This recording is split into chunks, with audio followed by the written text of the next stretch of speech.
Okay, our final animation project for this course anyway is this little character jumping. I've made a checklist for us to follow along so that we can keep track of the things we need to get to. There's just a slight difference between this workflow and the bouncing ball animation. I've added in a first step, which is to draw thumbnails, and I've also added in a final step, which is to check for fixes. Now, I'll explain when I get to it exactly what that is, but I thought it was really important to add this in because part of what's going to make you a good animator is being able to look at your animation, spot the frame or frames that aren't working, and be able to go back in and adjust them as needed. But for the rest of the workflow, it's pretty much straightforward. After we've done our thumbnails, we're going to create the key poses, then figure out the timing for the jump, then just look at creating arcs for our guides, and of course making a timing chart in order to establish how many in-betweens and where they go. And then finally we'll animate by creating all the in-betweens and then go back over and check for fixes. So let's get started. I'm going to jump over to Animate and create a new document with a frame rate of 24. And the first thing that I want to do is basically thumbnail out my character jump. So this is going to happen just on one layer, and it's very rough, sort of sketchy ideas really for the different poses that I want the character to be in. So I'm going to start out, first of all, just roughly kind of identifying his shape. I'm going to try and keep him as much as a little stick character as possible to keep it simple. This is a simple animation, but there's actually quite a lot of complexity involved, especially with all of the moving parts. It's a huge step above just a bouncing ball. So with that in mind, I've kept it quite simple, but yet there are a lot of moving parts. So it'll be challenging enough. Okay, so now I'll just give myself some space on the timeline so that I can draw a few different frames. This is in no way going to be my final keyframes. These are just sort of just to give me a rough idea to feel it out. So I'm going to draw a second pose after the standing pose. My second pose is going to be my anticipation pose, and that's where he is going to bend down in order to jump up. So I'm going to draw him like that. I'll be coming back in afterwards and totally cleaning up these drawings once I've figured out my thumbnails, so I don't mind how rough and loose they are at this point. This is really just about being able to sort of plot and plan out my animation before I commit to creating keyframes. So for the anticipation pose, everything's going to go in the opposite direction. His arms will go back, he'll bend down before he jumps up into the next pose. So I'm going to create a blank keyframe here and do a drawing where he's like leaping into the air.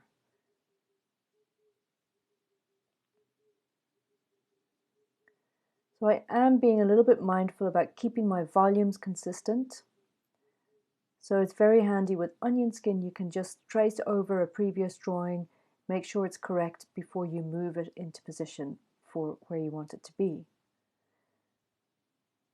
Okay, so he's leaping up, and this is actually the stretch pose. So in the bouncing ball, we actually physically stretched the ball. Here I've just drawn him in a very elongated pose like that, and that will read as a stretch drawing when the animation plays back. I'm going to insert another blank keyframe, and I want to draw the contact position now. So after he's jumped, he falls back onto the ground into that overshoot pose. So I could really copy the anticipation pose since it's very similar, but I want to swing his arms forward. So he's going to land on the ground and his arms will be in front of him this time.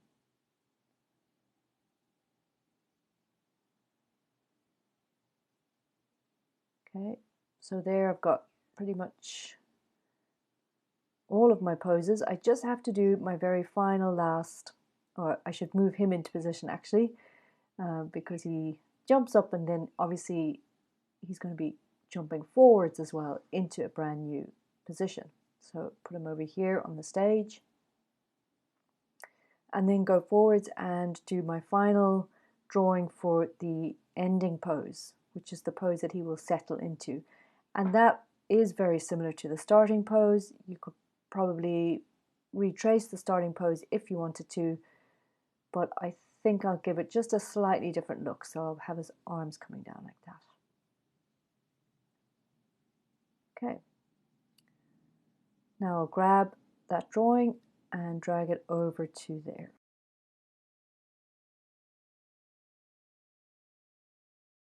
Those are fairly decent thumbnail drawings that will indicate for me exactly how this action is going to play out.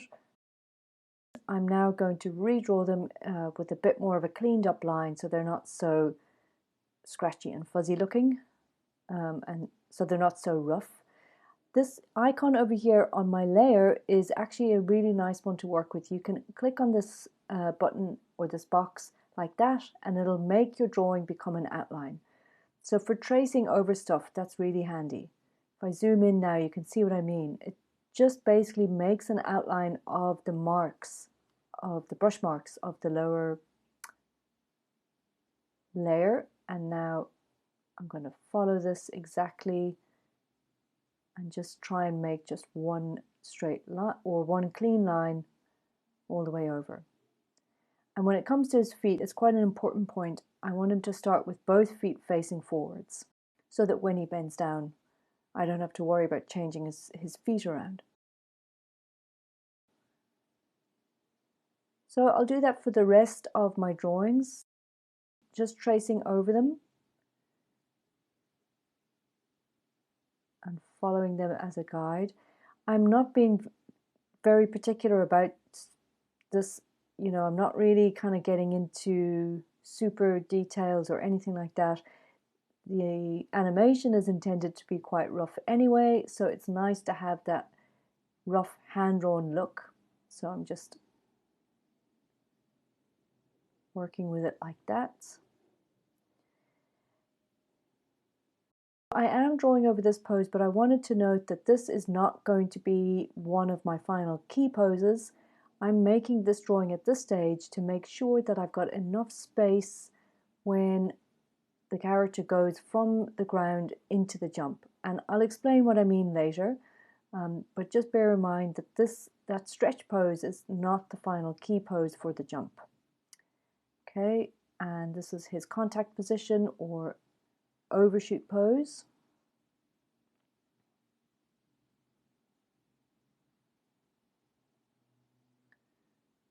Where he lands on the ground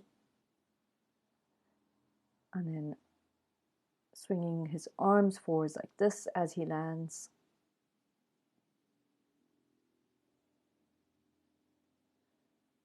Okay, and then my final drawing is him standing back to normal. So hopefully everything, the volume has stayed consistent throughout all of the frames because I was able to trace over them, so it should be okay.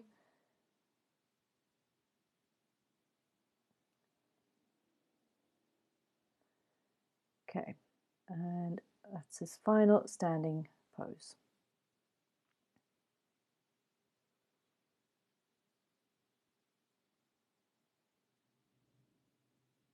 Okay, so yep, those look fairly okay to me. The timing obviously hasn't been determined yet. It's just more or less reading if the staging works and if the drawings work, and I think they do. Now I'm going to go back in and I'm going to swap out this pose for the actual key pose that I want to be in the top of the jump.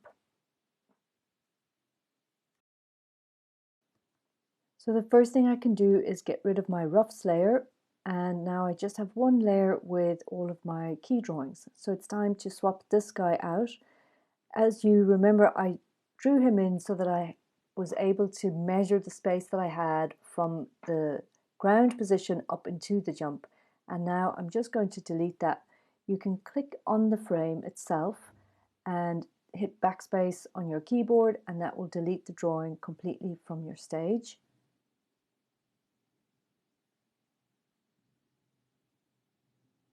and it leaves you with a blank keyframe. So I'll turn on onion skin and drag it out so I can see both of the poses. Now I'm going to draw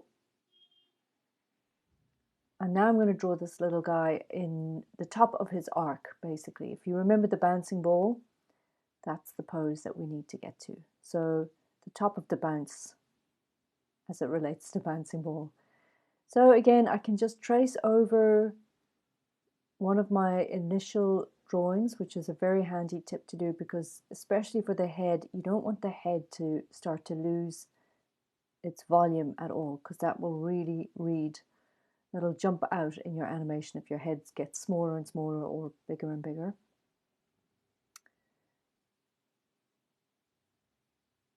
So in the jump position, the jump at the when this character jumps to the top of the arc, that's actually really that is actually the squashed pose. If you think about squash and stretch, so his body is going to actually be a little bit squashed up, and his arms are going to be up in the air like this. And I'm going to draw his legs also sort of up in the air like that. So it's nice to actually put them at a different angle to each other. That will read very well. Now if I turn off onion skinning, and we can just have a quick look and see if that's working. I need to select him and drag him into place like that. So his jump is going to be quite high up, so it's a decent jump. And there you go. So turning on onion skin, I can see all of my drawings, and it looks to me like the last two drawings are not far out enough. So I'll just select them by clicking on the keyframe in the timeline and nudging them along. And now this is an important point to note. Your last frame, or your last two frames from the keyframes, from the contact position to the settle pose, you really need to be careful that the feet line up, because that's often where your animations look really wrong, is if the feet start sliding around. So I'm going to make some adjustments here to make sure that in both of these poses, both of these keyframes, the feet actually completely line up. So I'll just make that adjustment there. And now if I play it back, you should see that he really definitely lands, his feet planted down on the ground, they don't move at all. Okay. So now I'm going to shift my keyframes over and just get the timing right. From my starting pose into the anticipation, I just want a couple of in-betweens. From the anticipation up to the jump, I think about 3 in-betweens should do it, because I want for it to read like he hangs in the air there a little bit. So yeah, that timing seems to be working for those 3. So I think I've got 3 in-betweens from that pose to that pose. So I'll make sure I've got the same on the other side into that overshoot pose.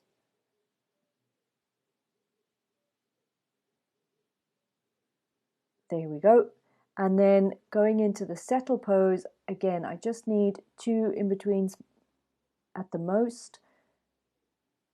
And I think that should work. So now I'm going to press enter, and that should be fairly decent, fairly good enough timing actually.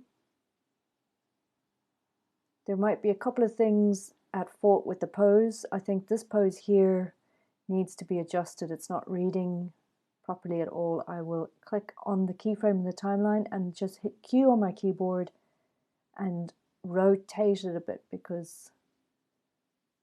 and I can also just skew it or squash it down even further. Now let's see.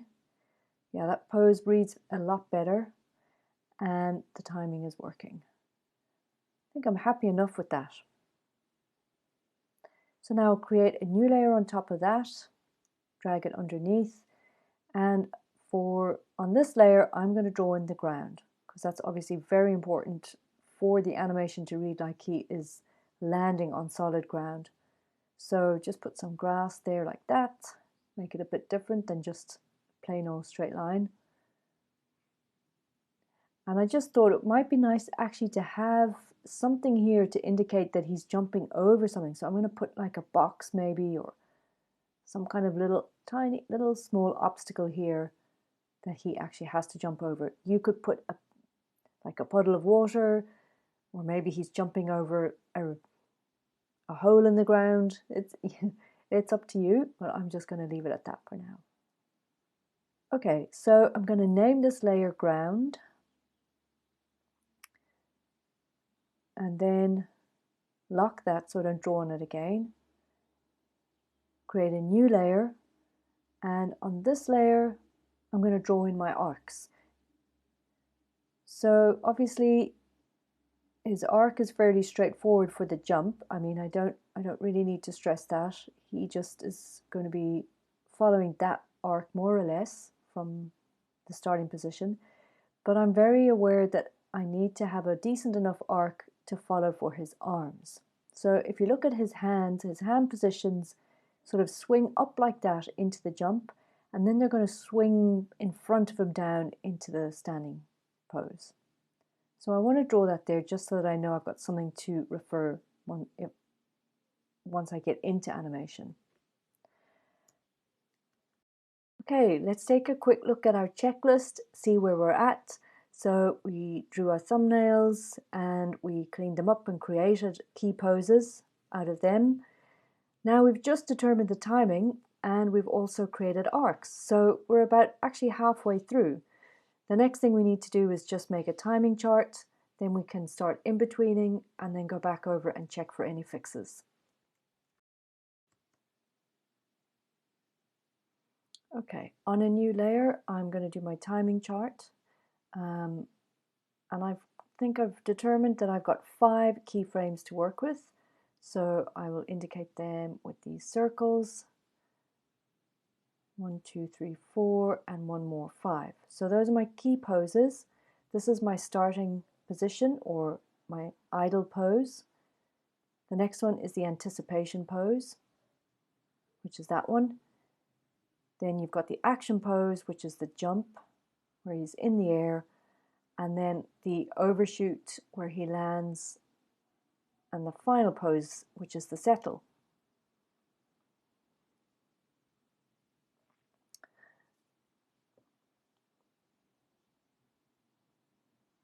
So on my timeline, I've got let's see two poses, 2 in-betweens that are going into the anticipation, and that will be a slow in because he's slowing into the anticipation, and then he's going to spring out of it and go into the jump. So the jump will be a slow into the jump pose. There'll be a slowing out from that jump pose as he hangs in the air for a bit, lands on the ground, and from the overshoot into the settle, there's 2 in-betweens, and that will be a slow in to the settle. So far, very straightforward, and pretty much everything we've done has been along the lines of the bouncing ball and previous animations that we've worked on. Going into the next phase of this project, it's going to be in-betweening.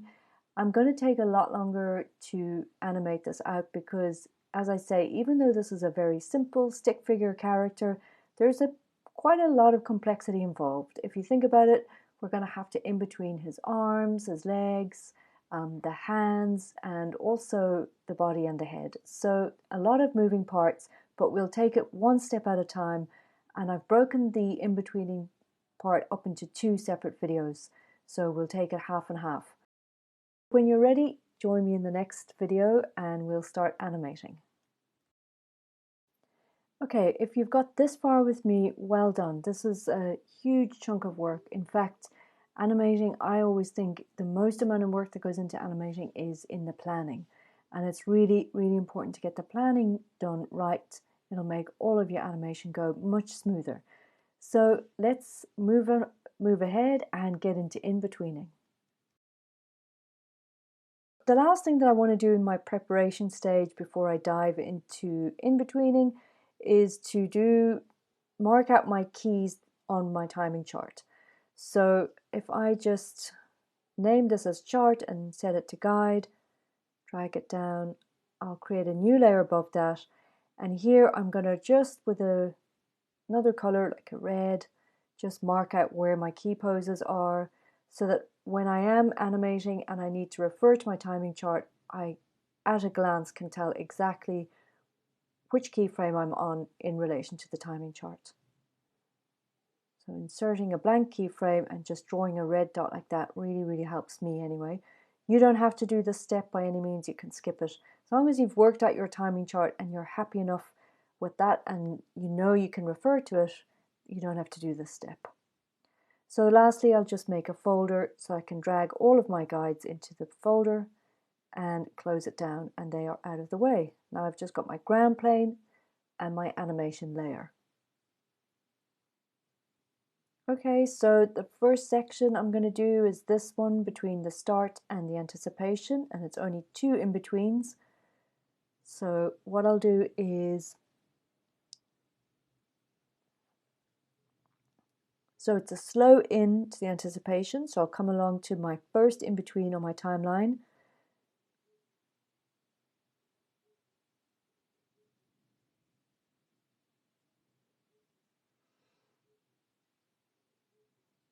Create a blank keyframe, and then I can draw my new pose exactly halfway between my first pose and my last pose. So first of all, I'll just trace over the head to make sure that I'm keeping volumes consistent. Then I'm going to grab that, hit Q on my keyboard, tilt his head down slightly, and place it more or less halfway between those two. It's my first in-between drawing for the slow in to the anticipation pose. So that should do it. And now I'm going to draw the body bending down over into that pose. And what I'm doing is I'm essentially referencing the purple drawing is my first pose and the green drawing on this onion skin is the second one. And I'm trying to draw all of the elements of this character in between those two.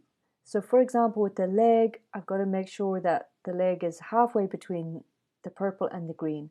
So a handy way to do it is just to find where the knee is. So where the knee is bending, I can just draw halfway between those 2 points. Similarly with the arms, I'm going to find the hand first, draw the hand halfway, then find the elbow, get the elbow halfway between the green and the purple one, and then I can join them up. That's a lot easier than just trying to draw the whole arm and figure out where the whole arm goes halfway. Pick out a few points like the elbow or the knee or the hand. Okay, let's do the next in between. I'll insert a blank keyframe and I'm going to trace over this drawing first to make sure it's the same.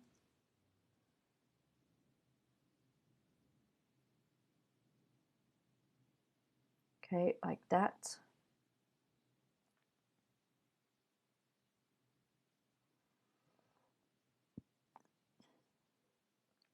Select it, tilt it so it's not completely the same, and drag that halfway between the previous head and the third one.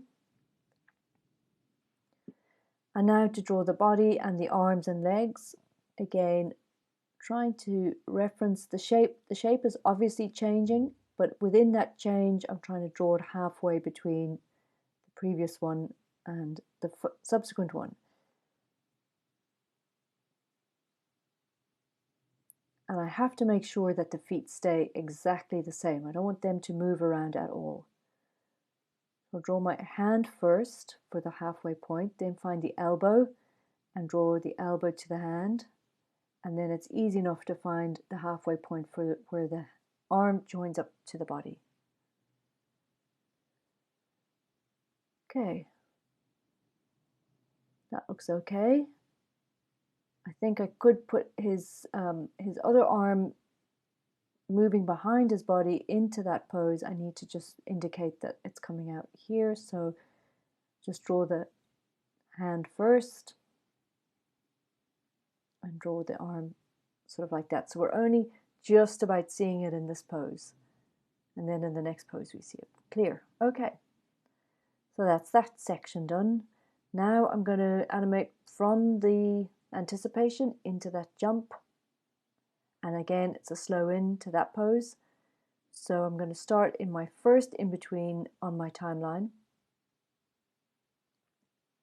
I'm going to insert a blank keyframe there.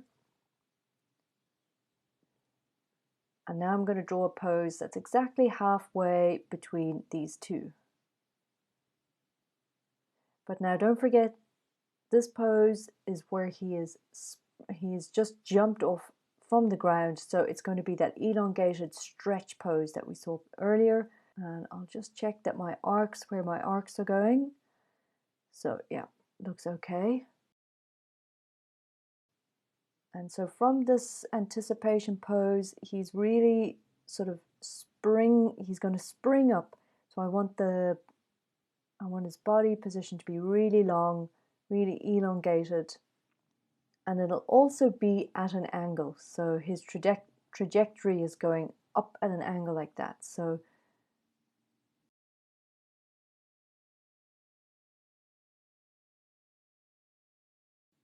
and his legs will be completely straight at this point. And I'm going to draw his feet pointing downwards. So it's almost like if you can imagine the toes are the last points of contact, the last things to leave, and they're being dragged behind him. Then his arms are probably going to swing forwards in front of him to help him with that momentum of like springing up into the air. Okay, so let's see if that reads.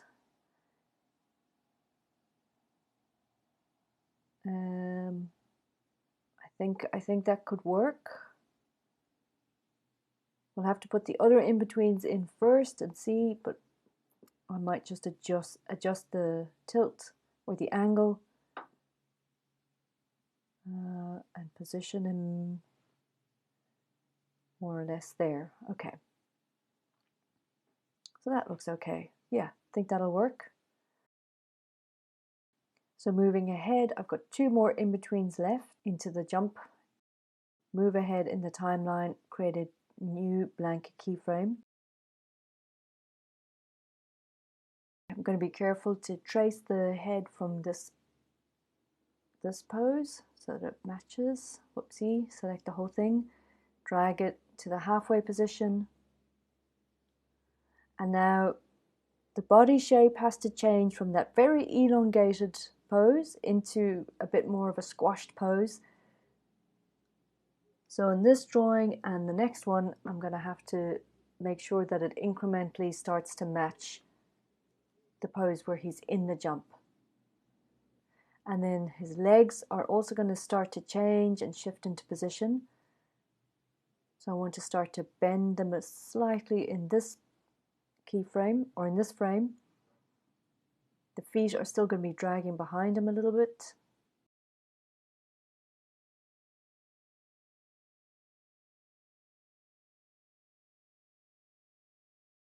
I'm going to draw the hand first to make sure that I'm halfway and join the elbow up.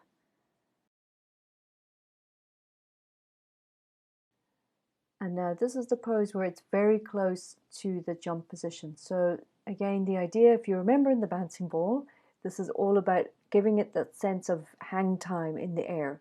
So the momentum has slowed down by the time he reaches that top position, and it'll stay a little bit slow before he falls out of it into the landing position. So spacing the drawings close together like this is really going to give that effect. And the body shape now is starting to move into that more squashed position look, squashed look.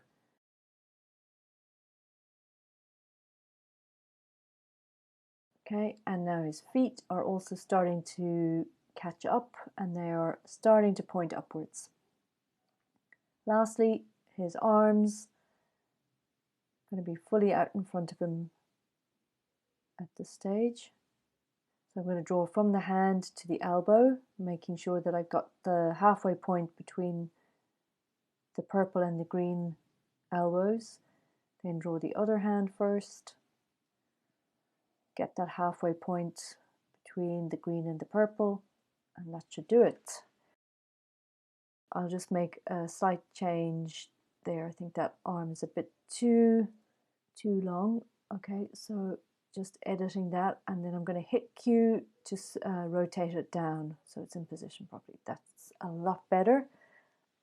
So I've animated exactly half of my timeline, and I just have half more to go and I'll be finished.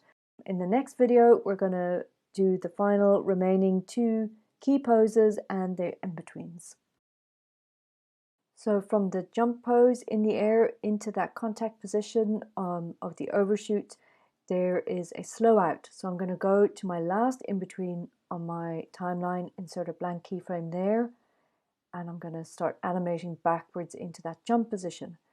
So my drawing is going to be exactly halfway between these 2 drawings. I'm going to reference my head to that drawing there. Select it, drag it into position, and then just using Q to rotate it back around. So similarly to the first half of the arc, this drawing here is a stretch drawing. So I want to make sure that his body is going to be stretching down into that landing position. So you can really stretch the body shape down and keep the legs completely straight and have the feet pointing upwards. So he's going to land on his heels. That'll reinforce that sense of impact when he does land.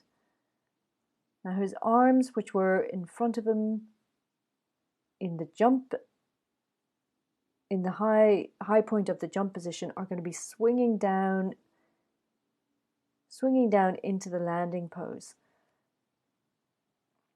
So his hands are going to be coming down now. Okay, let's see how that looks. Yep, that's fine. Moving back 1, insert a blank keyframe. I'm going to make a drawing in between, well, just in between the drag, in between the jump and that stretched pose.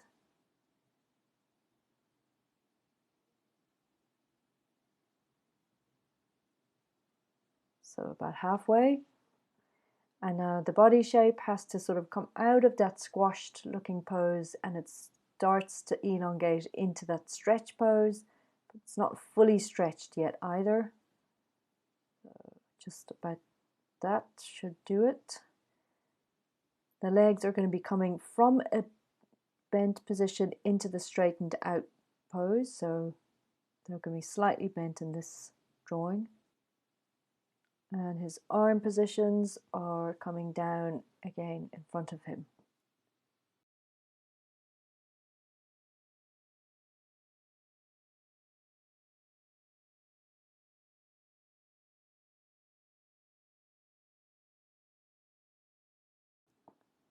Okay, and then moving back 1, inserting a blank keyframe. This is going to be my last in between for this section. So I'm pretty much nearly done. I'm going to reference the head from that pose. Maybe in this one he's just slightly starting to look downwards to where he's going to land, and his body shape is starting to move slightly towards the stretched position.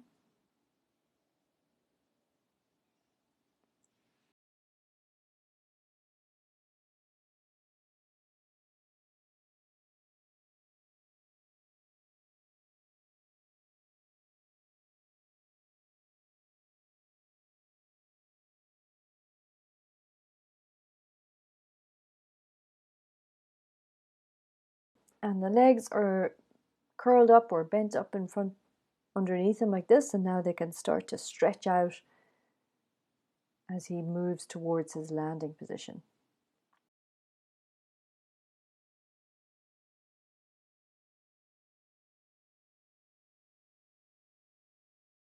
That's looking quite good now. I've got literally 2 drawings left to do for this character jump, and those are the last 2 poses from the overshoot pose, which was him landing on the ground, into the standing up. So that's a slow out or no, sorry, a slow into the settle. Just have a quick check on my arcs, see if the arcs are working. The hands seem to be following that arc just fine, and the jump is following the purple arc. Okay, so we can move ahead and insert a blank keyframe for the slow in. So that's my first in between on the timeline, and my drawing will be exactly halfway between these two drawings. So he's going from a real bent over position into standing up. His body shape doesn't necessarily change. There's no squash or stretch here. It's just literally the position that has changed. And his legs start to straighten out. So make sure that I get the feet correct, and that they're not moving at all on the ground, and find the halfway point between the knees and the hips. And the same with the arms, placing the hands first in the halfway point and drawing the arms to the elbows, wherever they are bent. That's going to show me where the halfway point is.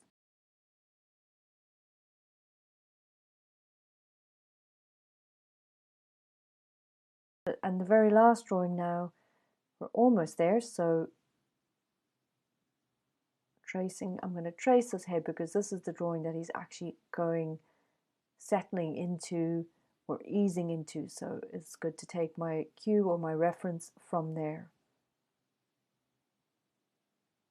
There we go. Now his legs are almost completely straight.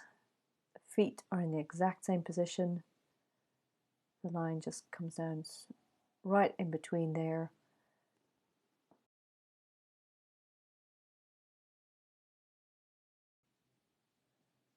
Alright, so now we'll zoom back out and play this through, and there's a character jumping, and it works fine. It's great. I'm happy enough with that. I don't know if you've been following along with me and you've been animating at the same speed as me, or at least animating every step of the way with me. I hope you have, and if you have, I hope you've gotten this far and achieved this result. Got life, it's got movement, it reads fine, nothing is jumping out as not working. The only thing that I'm going to do is, in the next video, I want to show you how you would make some fixes if there is anything wrong. So in my animation, when I play it back, something that's jumping out at me is his arms. His arms aren't in the right position, and I think that could be improved upon. So join me in the next video and I'll show you very quickly and easily how to make adjustments and change your animation. So the main thing that I noticed for me in my animation is from the anticipation pose into the stretched pose, the arms aren't really in the right position for me. There's too much of a gap or a difference between them. So I'm going to go back into this pose here and literally erase out or delete the arms and try and come back in with my brush tool and redraw them. So I don't have to change the whole drawing at all, or don't have to take any keyframe out. I'm just going to erase out the parts that aren't working. So for me, those arms are really jumping out as being not smooth, not consistent. So in a sense, when you have a character with moving parts like this, some of the parts will move at different rates.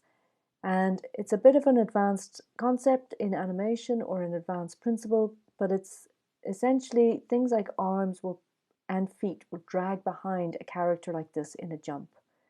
So I think that's going to work a lot better if I just make that adjustment and put those arms sort of taking a lot longer to catch up to the rest of the pose, if you know what I mean.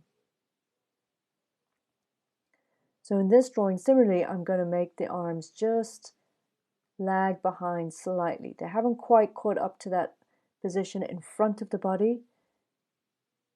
They're still making their way up slower than the rest of the body at this stage. So arms, legs and feet, anything that will drag behind the main bulk of the object.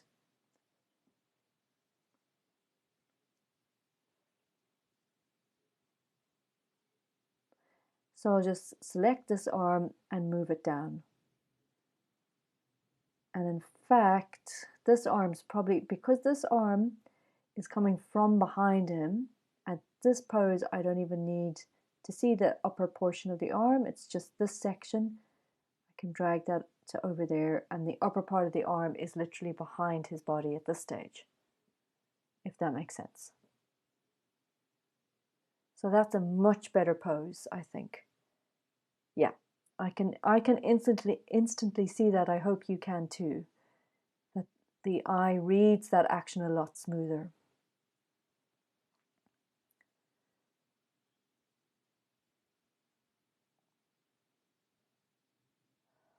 I'm also seeing some issues with this pose here where the arms are not in a great position, and I'm going to change these. So this arm here needs to be much lower than the other one, because if you can see, the purple arm is way down there and the green arm is up there, and because this arm is sort of lagging behind somewhat in order to catch up, I think it's better if I position it here. That should be okay. Now I'll play the animation back, and that reads a lot better. I now get a much better sense of this character using his arms to swing himself up as he goes into that jump. I hope that makes sense to you. I hope you can see that. Let me know if you've got any questions whatsoever. And I really hope that you've gotten through this project with me or on your own. And if you have, please send it to me, or at least please get in touch and give me some feedback and let me know how you got on.